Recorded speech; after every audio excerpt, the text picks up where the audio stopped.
আল্লাহু আলা কুলুবিহিম, তাদের অন্তরের মধ্যে আমি আল্লাহ মোহর মেরে দিলাম। ওয়া আলা সামিহিম, তাদের শ্রবণ শক্তির মধ্যে আমি আল্লাহ মোহর মেরে দিলাম।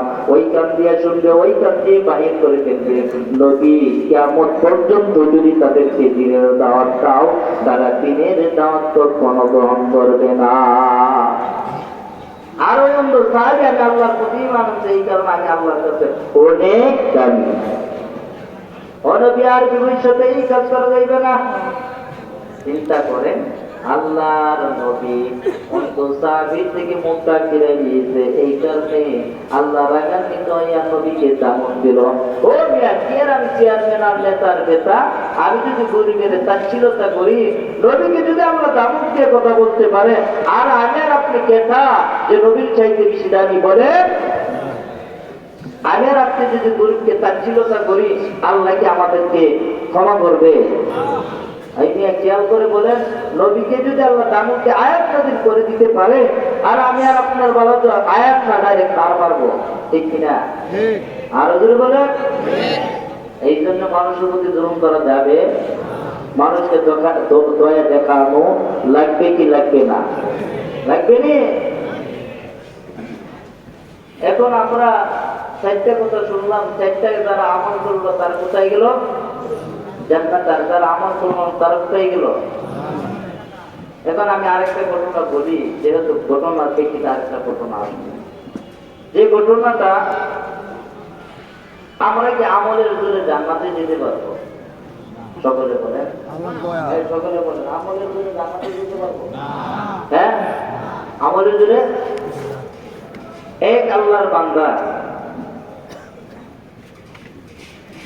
আল্লাহর কাছে যখন, আল্লাহ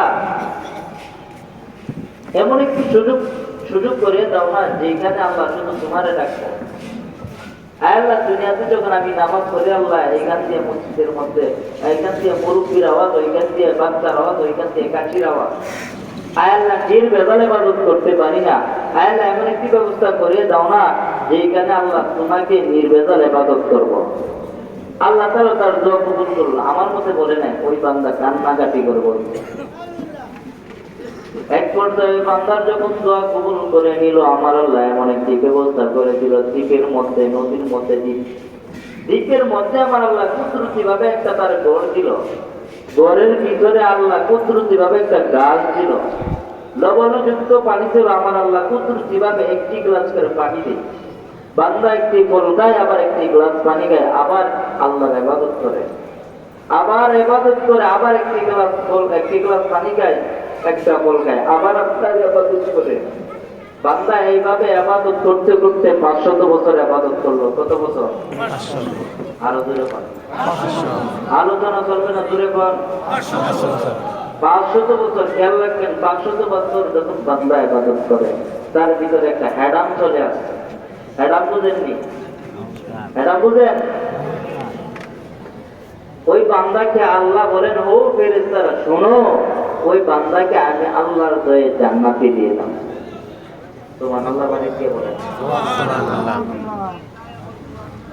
আমার আল্লাহ যখন এই কথা বললো, ওই হ্যাডাম দেহের মানুষটা বলতেছে ফেরেশতাদেরকে, কেন আমি আল্লাহর দয়ে জান্নাতে যাইব?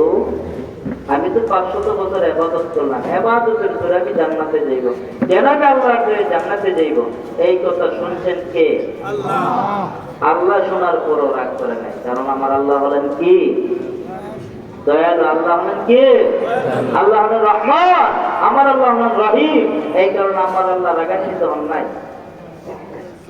এরপর আমার আল্লাহ নরম ভাষায় বলতেছে, ফেরেশতারা ওই বান্দাকে আমি আল্লাহর দয়ে জান্নাতে দিলাম। সুবহানাল্লাহ। বারে কে বল? সুবহানাল্লাহ। মনে তো হয় না বুঝি? শয়তান একটাই দাঁড়িয়ে কানে বুঝি। এরপর ওই বান্দা বলে, কেন আমি আল্লাহর দয়ে জান্নাতে যাইব? আমি 500 বছর ইবাদত করলাম, ইবাদতের উপরে আমি জান্নাতে। এরপর আমার আল্লাহ রাগান্বিত হন নাই। এরপর আমার আল্লাহ বলেন, ও ফেরেশতারা, 3 বার আমার কথা বলে না, ও ফেরেশতারা, ওই বান্দাকে আমি আল্লাহর দয়ে জান্নাতে দিয়ে দাও। এরপর ওই বান্দা বলে, কেন আমি আল্লাহর দয়ে জান্নাতে যাইব? আমি 500 বছর ইবাদত করলাম, ইবাদতের জোরে আমি জান্নাতে যাইব। এরপর আমার আল্লাহ বলতেছেন, ও ফেরেশতারা শোনো, আর ওই বান্দাকে দেরি করিও না। আমার আল্লাহ আমি আমি আমি আল্লাহ যে জাহান্নাম তৈরি করলাম, ওই জাহান্নামের পারে পারে তাকে ঘুরায় নিয়ে আসে। ফেরেশতারা যখন ওই বান্দাকে জাহান্নামের পার দিয়ে যখন ঘুরাইতেছে, ওই জাহান্নামের আগুনের তাপে বান্দার তৃষ্ণা লেগে গেল, পিপাসা লেগে গেল। তখন বান্দা ছটফট করতে চায়, ফেরেশতাদেরকে বলতেছে, ও ফেরেশতারা, আমাকে তাড়াতাড়ি পানি দাও, আমি আর বেশিক্ষণ টিকে থাকতে পারবো না, তাড়াতাড়ি পানি দাও। কেউ পানি দিতে চায় না, কেউ পানি দিতে চায় না। এক পর্যায়ে এক ফেরেশতা এক গ্লাস পানি নিয়ে দাঁড়িয়ে থাকবে। ওই ফেরেশতাকে বলবে, ও ফেরেশতা, আমাকে একটি গ্লাস পানি দাও না। ওই ফেরেশতা বলে, আমি একটা গ্লাস পানি দিতে পারি, শর্ত আছে। বান্দা বলে, কি শর্ত? তাড়াতাড়ি বলো, আমার আমি সব শর্ত মানতে রাজি আছি, তাড়াতাড়ি বলো। ফেরেশতা বলে, একটা শর্তই দিব। কি শর্ত? একটি গ্লাসের পানির বিনিময়ে 500 বছর ইবাদত দেওয়া লাগবে। বান্দার কত বছর ইবাদত ছিল? 500 বছর দিয়ে দিল ফেরেশতাকে একটা গ্লাসের পানির বিনিময়ে। আর রইল নি জোরে বল না। ওই বান্দার কোন আমল নাই। ওই বান্দার যখন কোন আমল নাই, আমার আল্লাহ তখন ওই ফেরেশতাদেরকে বলতেছে, ও ফেরেশতারা, ওই তোমার বান্দাকে জাহান্নামের মধ্যে নিয়ে যাও। তখন ওই বান্দা বলে, ও আল্লাহ, আমি ভুল করেছি। না না, ভুল করেছি। এর তোমার বান্দা, আমি আল্লাহ তোকে দুনিয়াতে 2টা চক্ষু দিলাম।